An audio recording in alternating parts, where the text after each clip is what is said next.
سلام بچه عزیز، گروه ایجادی شما را باز به تماشای برنامه نوبتی هفت رنگ دعوت میکند. بیایید ما امروز یک جایه روی لوحه را با رسم یک دخترک چتر به دست آرامی دهیم. اگر شما آماده کار باشید پس شروع نمودیم. ما رسم دخترک را در مرکز کاغذ جای داده تصویر میکنیم و اول از چهره شروع میکنیم.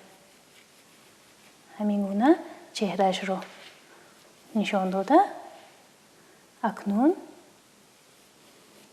میگذاریم به تصویری قسمای رویش. اکنون ما چشمان دخترک را تصویر میکنیم. این گونه چشمانش را تصویر کرده اکنون قسمای درونیش را پوره میکنیم. میگذاریم به چشم دیگرش. این را نیز پوره کرده اکنون با میشگان ها چشمانش را آرام میدهیم. میشگان ها را نیز پوره کرده ابروانش را اشاره میکنیم. اکنون بینیچه‌اش را نیز به نظر نمایان کرده اکنون دهانش را نیز به نظر نمایان میکنیم که گویا در حیرت است.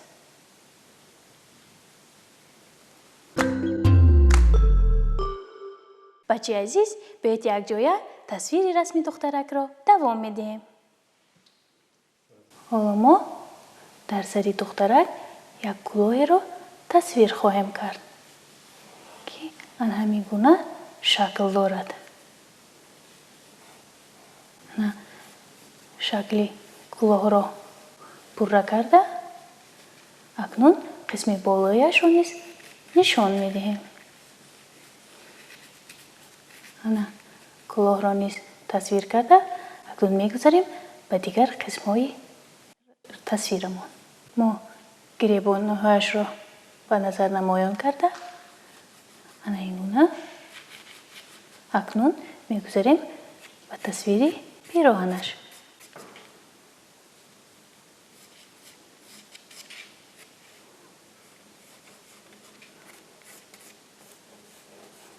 اکنون ما میگذاریم به تصویری دستانش. ما دستانش را پوره کرده این گونه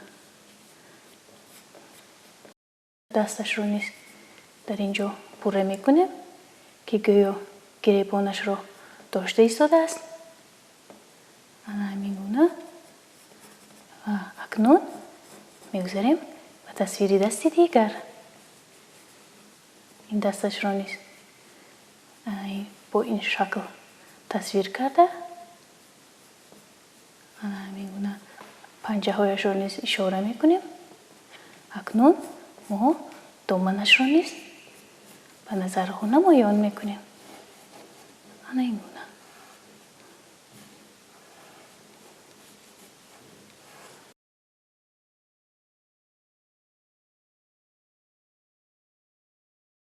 ما تصویر دامن دخترک را دوام میدهیم و اکنون در پیراهن دخترک تکمچه ها را اشاره میکنیم. یک تکمچه دیگر در قسم پایانی.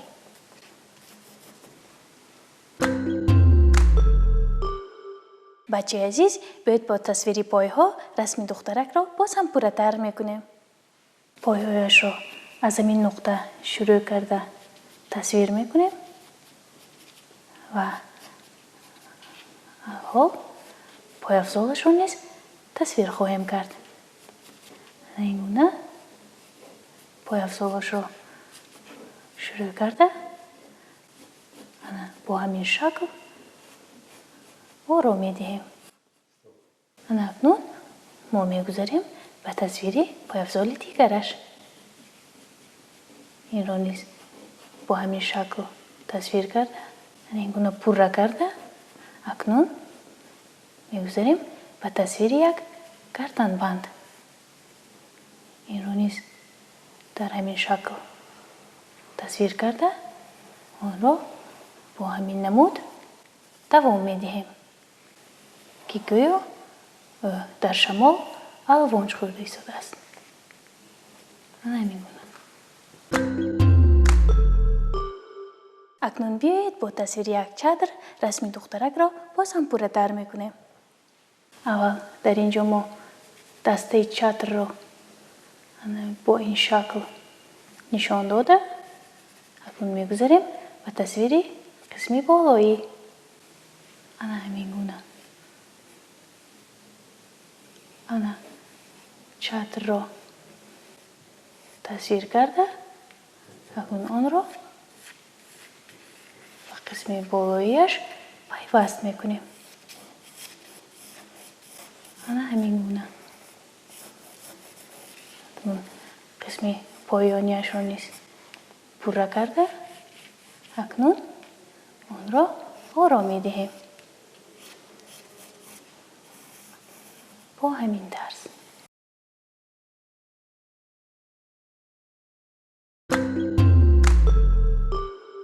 اکنون بیایید یک جایه فضای منظره لوحه را با تصویر یک ابرپاره پوره میکنیم. از این نقطه شروع کرده ما ابرپاره را تصویر خواهیم کرد. همین گونه قسم هایش را به نظر نمایان کرده. اکنون آهسته آهسته آن را پوره میکنیم. آن را تا اینجا پوره کرده. اکنون ما به ابرپاره ما چشم و بینی تصویر میکنیم. آن را تصویر کرده. ابرپاره من را پایین خیل اشاره خشم و غضب اشاره خواهیم کرد. همین گونه.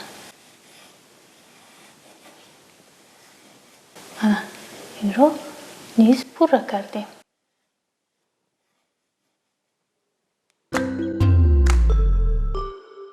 اکنون ما با تصویر قطره های باران روی لوحه را آرام میدهیم. از همینجا شروع کرده آهسته آهسته هر جا قطره های باران را به نظرها نمایان میکنیم. اینجا نیز قطره ها را به نظر نمایان میکنیم. بچه عزیز بیایید اکنون میگذاریم به تصویری بوته و درختان. تصویرمان را از همین نقطه شروع میکنیم و یک میدانچه را در گردی دخترک تصویر میکنیم و در گردی میدانچه ما بوته ها را تصویر میکنیم. همینونه یک چند برگ ها را به نظر نمایان میکنیم که گویا در شمال الوانج خورده شدن. همینگونه موجناک یک گلی رو نیز تصویر خواهیم کرد. با برگ هایش آرا داده همینگونه یک چند برگ ها رو نیز تصویر میکنیم که گویا در شمال پریده ایستادند. و اکنون میگذاریم به تصویری منظره. در قفای منظره من اکنون یک چند درخت ها رو اشاره میکنیم. همین طرز یک چند درخت ها رو تصویر کرده. اکنون میگذاریم به قسم دیگری لوحه. این رو نیز با درخت ها آرام میدهیم.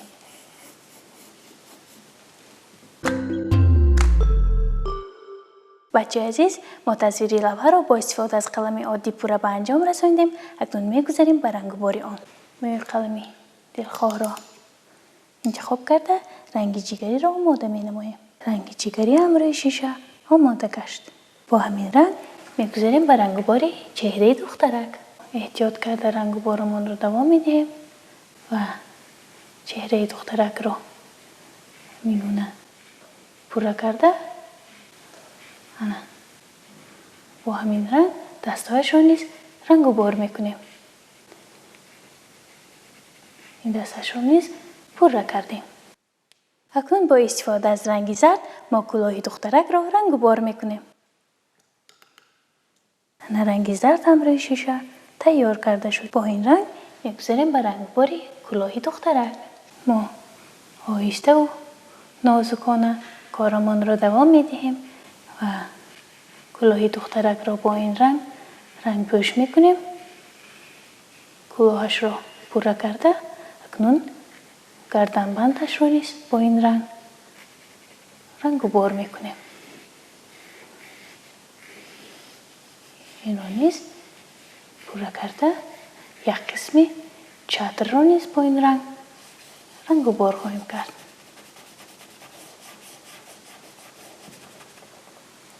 اکنون ما با استفاده از موی قلم مهین‌تر و رنگ سیاه چهره دخترک را پوره میکنیم. ما نازکانه کارمان را دوام میدیم و قید باید کرد که بچه عزیز چشمان دخترک را با یک نازکی خاصه باید رنگ بار کرد و میشگان‌هایش را نیز با همین اشاره ها پوره میکنیم. انا چشمش را پوره کرده میگذاریم به چشم دیگرش. آن را نیز پوره کرده قسم پایانی چشمش را نیز به نظر نمایان میکنیم. ابروانش را نیز کمی به نظر نمایان میکنیم. بچه عزیز بیایید روی شیشه رنگ سرخ را آماده میکنیم و رنگ بارمان را دوام میدهیم. رنگ سرخ هم روی شیشه آماده گشت. با این رنگ ما اول دهان دخترک را اشاره میکنیم. دهانش را اشاره کرده اکنون لبهایش را نیز به نظر نمایان میکنیم و با همین رنگ کمی بینیش را نیز رنگ بار میکنیم. بینیش را نیز پوره کرده با همین رنگ میگذاریم به رنگ باری گریبانهایش. گریبانهایش را نیز پوره کرده با همین رنگ میگذاریم به رنگ باری یک قسمی چتری دخترک. همین قسمش را نیز رنگ بار میکنیم. قسمی پایانیش را نیز پوره کرده همین یک قسمی چتر را رنگ بار میکنیم. بچه عزیز بیایید برای ادامه رنگ باری رسمی دخترک ما روی شیشه رنگ بنفش را آماده میکنیم. رنگ بنفش را نیز روی شیشه آماده کردیم. با این رنگ ما اول موزچه های دخترک را رنگ بار میکنیم. ما سراسیمه نشده کارمان را دوام میدهیم و آهسته آهسته میگذاریم به رنگ باری پای افزالی دیگرش. این را نیز رنگ بار کرده قسم های روشنی را نیز باقی میگذاریم و با همین رنگ میگذاریم به رنگ باری دسته چتر. ما دسته چتر را با این رنگ بار کرده حالا باشد میگذاریم به رنگ باری یک قسمی چتر. با این رنگ چتر را رنگ پوش میکنیم و تصویرمان را باز هم نمودی زیبایی میبخشیم. بچه عزیز بیایید روی شیشه رنگ سبز را آماده میکنیم و رنگ بارمان را ادامه میدهیم. رنگ سبز هم روی شیشه تیار شد. با این رنگ ما اول یک قسمی چتر را رنگ بار میکنیم. ما رنگ بارمان را ادامه میدهیم و یک قسمی چتر را رنگ بار کرده با همین رنگ شیمچه دخترک را نیز رنگ بار میکنیم. همینگونه پر را میکنیم. اکنون روی شیشه رنگ جگری را آماده نموده زیر چتر را رنگ بار میکنیم. از همین نقطه شروع کرده رنگ بارمان را ادامه میدهیم و به قسم دیگرش نیز گذشته نازکانه زیر چتر را رنگ بار میکنیم. همینگونه.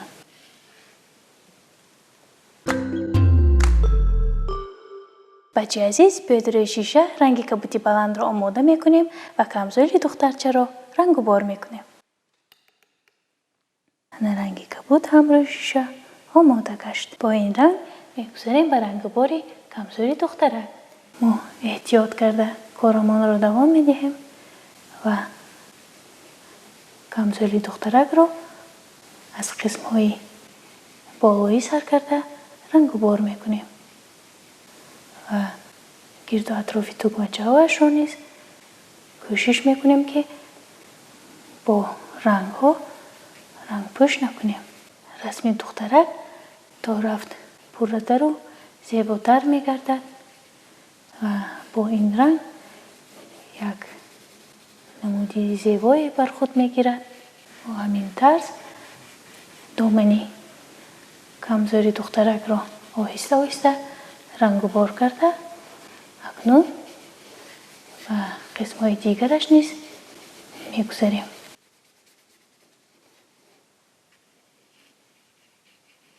همین گونه ما باری دیگر از رنگ سرخ استفاده کرده تکمه های کمزورچه دخترک را رنگ و بار میکنیم.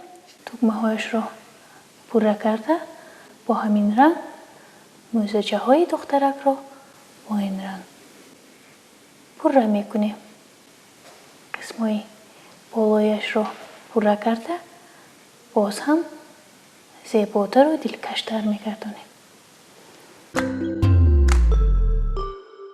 بچه عزیز بیاید روی شیشه باری دیگر رنگ سبز را آماده نموده رنگ و بارمان را دوام میدهیم.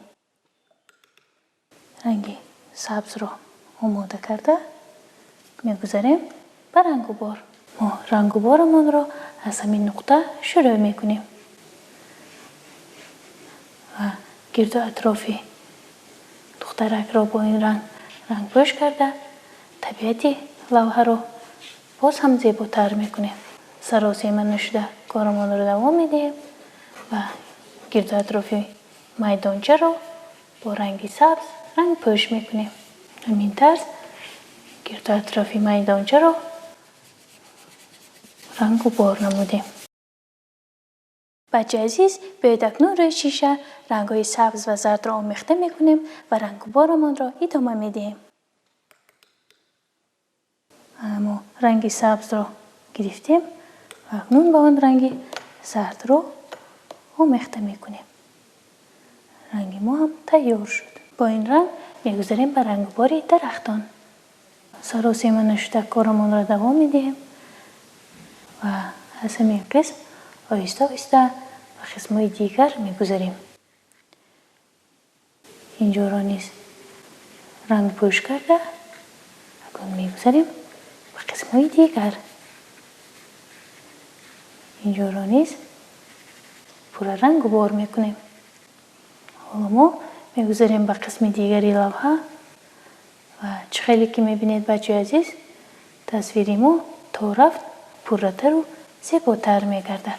قسم درختان را نیز آهسته آهسته با رنگ پوش کرده رنگ و بارمان را با آخر میرسانیم. اکنون بیایید باری دیگر از رنگ جگری استفاده برده میدانچه زیر پای دخترک را رنگ و بار میکنیم. رنگ جگری را آماده نموده میگذاریم به رنگ و بار. از همین نقطه شروع کرده آهسته آهسته میدانچه را رنگ و بار میکنیم و همین طرز آهسته آهسته قسم‌های دیگرش را نیز رنگ پوش میکنیم.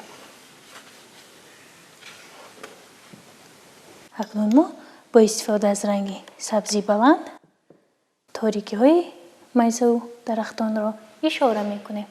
باید قید کرد که بچه های عزیز بوته و سبزه ها را با یک اشاره نازک رنگ و بار کردن لازم است. اکنون هر جا ما با همین طرز تاریکی ها را اشاره خواهیم کرد. این قسم لوحه را نیز با تاریکی ها اشاره کرده اکنون هر جا ما سبزه ها را به نظر نمایان خواهیم کرد. نون میگذاریم به اشاره کردن تاریکی های درختان. درخت ها را نیز پوره کرده قسمای پایانیش را نیز اشاره میکنیم و همین طرز میگذاریم به رنگ و باری قسم دیگری لوحه. منظره ما تا رفت پرتر میگردد و چه خیلی که میبینه منظره لوحه ما زیباتر و دلچسبتر میگردد. بچه عزیز باید روی شیشه رنگ کبودی پست را آماده نموده ابر پاره را رنگ و بار میکنیم. انا رنگ کبودی پست را نیز آماده نموده. با این رنگ میگذاریم به رنگ و باری ابر پاره و قطره های باران. آهسته آهسته گرد و اطراف ابر پاره را رنگ و بار کرده بعضی از قسمهاش را سفید باقی میگذاریم. گرد و اطرافش را نیز رنگ و بار کرده شمال را نیز با این رنگ اشاره میکنیم. رنگ و بارمان را ادامه میدهیم و چشم ابر پاره را نیز اشاره میکنیم. میگذاریم به اشاره نمودن قطره های باران. اینجا را نیز نازکانه رنگ پوش میکنیم و آهسته آهسته به آخر میرسانیم.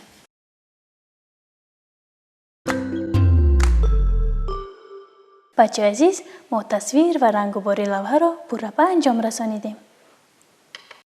امروز ما روی لوحه را با رسم یک دخترک چتر به دست آرا دادیم. در همین جا نمایش امروزه ما با آخر میرسد. خیر بچه عزیز، شاد و پیروز باشید.